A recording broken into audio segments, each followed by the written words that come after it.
We are back.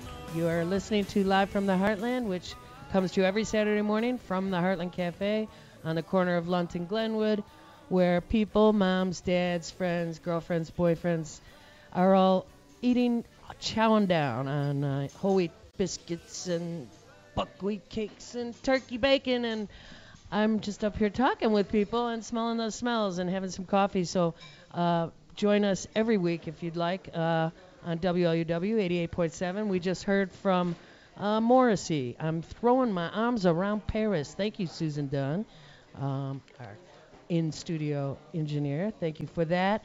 You heard our first guest was Commissioner Mike Quigley, who is running for Congress in a kind of exciting little special election that happens this Tuesday. If you're listening and live in the 5th Congressional District, you definitely should take part in this election. It's an important one. There's a lot of good folks running. And Mike's, I think, in the lead at this point. But we also had another one of the candidates on last week. So those of you who know us know we just want you to vote. Vote, vote, vote. For the moment, I'm greeting Annie Day. Hi. How are you? Good. Thanks for having me. Well, thanks for being here. You are a correspondent for Revolution newspaper. Yep. What else do you do in your life? Because I know that can't pay the bills. Doesn't pay at all. I'm a supporter of the Revolutionary Communist Party, which also doesn't pay the bills. Right. So what do you do? Really? That's what I do with my life. I love you. do fundraising and live off meager contributions. Okay, we won't go into the details of how that happens, but you are here to talk about a program that's happening tomorrow. Yes, I am. Let our listeners know. We're having a program on making revolution in the USA, and it's going to speak to 4 questions. 1, do we need a revolution and a radically different society? What is happening every day, what the system does to people, day in, day out, here and all over the world, cries out, yes, we do. It asks, is a revolution really possible in a country like the U.S.? Yes, it is. Is there actually a strategy and a method for approaching how to make such a revolution? Yes, there is. And then finally, is there a group that is organized on the basis of that strategy and method, is working for such a revolution and could lead that revolution when the time is right? And we answer yes again, and there's going to be a straight talk and then an opportunity for question and answer. And the speakers representing There's going to be a speaker from the Revolutionary Communist Party, and then a couple people to assist in question and answer. Okay, do we have a name for that guy or gal? Not yet. He's a representative of the Revolutionary Communist Party. You guys are so shy, aren't you? Well, does that come from the 30s? I think it comes from or the 50s? The present day reality, actually. Well, the present day reality, just I know this is an announcement bit, so we won't have that much time, Annie, to get in depth, but some people might think we just did make a revolution in the USA with the last election, which, is somebody's notion of what elections can do, make change. So how would you respond to someone who said, yeah, just did it. Thanks a lot. On to the next thing. We've actually heard that a lot in building for this program, and I would say 2 things. 1, a revolution is not just a cool word that means a lot of change. It actually means the overthrow of a system by a revolutionary people in their millions, putting into place a radically different system. And, I think there's a basis in the world to do away with all the immiseration that you still see going on even with the current election. And 2, and I would argue very sharply, and I do, Revolution newspaper has been doing a lot of very consistent and sharp exposure and challenge that I think people should get into on this question of Obama.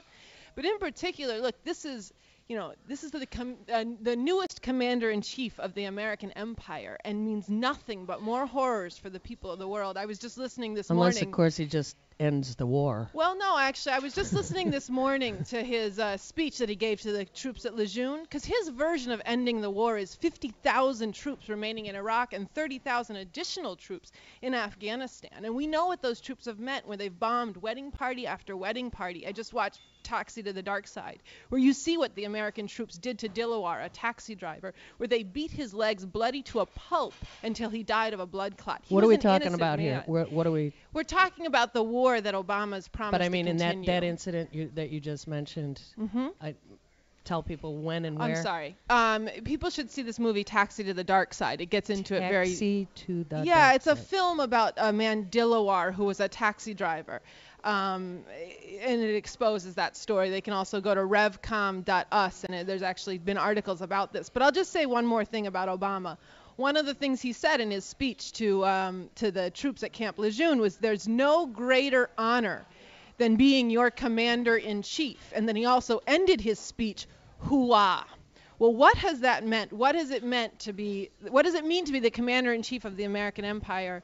And then what has hooah meant to the people of Somalia? This is a commander-in-chief of troops, in which women are more likely to be raped by their own fellow soldiers than being killed by so-called enemy fire. I could go on, but you see the point here is this is a system, and it's a system that does and can only mean brutal exploitation of people here and around the world. He didn't say anything and has not said anything about Oscar Grant's murder. He was the young man killed in Oakland, shot in the back by the BART police. People can also go to revcom.us to read about this. This is what, and I think people are being duped and being hoodwinked into active complicity with the very same crimes that made them unhappy with President Bush. Okay. I don't think there's much of a comparison between Bush and Obama yet, but we'll see. Do you support people's ability to work on a campaign that might be just, regular, not Communist Party person, but you understand people's need to be active in support of a candidate that can win, right? Well, here's, I think, the question people have to ask themselves is what activity is actually meaningful in the world? I mean, I heard the gentleman earlier, and one of the things he talked about was changing energy policy, right? Well, there was a family who, the Revolutionary Communist Party doesn't run candidates. We mean it when we say about revolution, and there's going to be discussion of this tomorrow at this program. We didn't tell people what time tomorrow. I'm sorry. By the way. I'm sorry. I'll come back to that in half a second. But just on this, what is meaningful and working for candidates, look, there was a family who tried to change their own energy consumption, and they did everything they could, right? Stopping driving, whatever, all the different parts that you can do. And they were only able to lessen their energy consumption by 20% because they live in a system that is completely illogical and anarchic and can only survive based on profit and more profit. That's the only thing it can take into account. So there's no candidate, even let's just say you had a secret radical that was running, there's no candidate that's going to change that. You have to put an end to capitalism, imperialism through conscious and genuinely meaningful activity of the masses, of people not being funneled into a trap and a game of the elections that really has no impact except to further dupe and pacify people. Okay, any day. Making Revolution in the USA is an event that's happening tomorrow.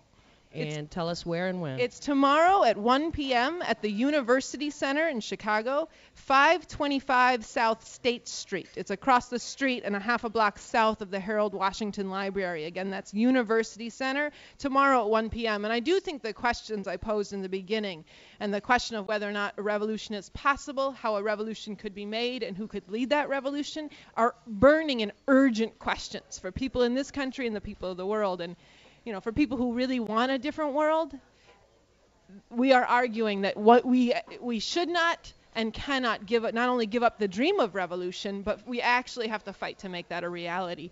And that's what we're going to be getting into tomorrow. Okay. Well, congratulations on your work, and good luck with your event tomorrow. And Thank you. Stay in touch with us at Live from the Heartland. Let me give just the website for Revolution newspaper is revcom.us, and the phone number for Revolution Books is 773-489-0930. Thank you so much for having me. Thanks a lot, Annie Day. Thank you very much. You're listening to Live from the Heartland.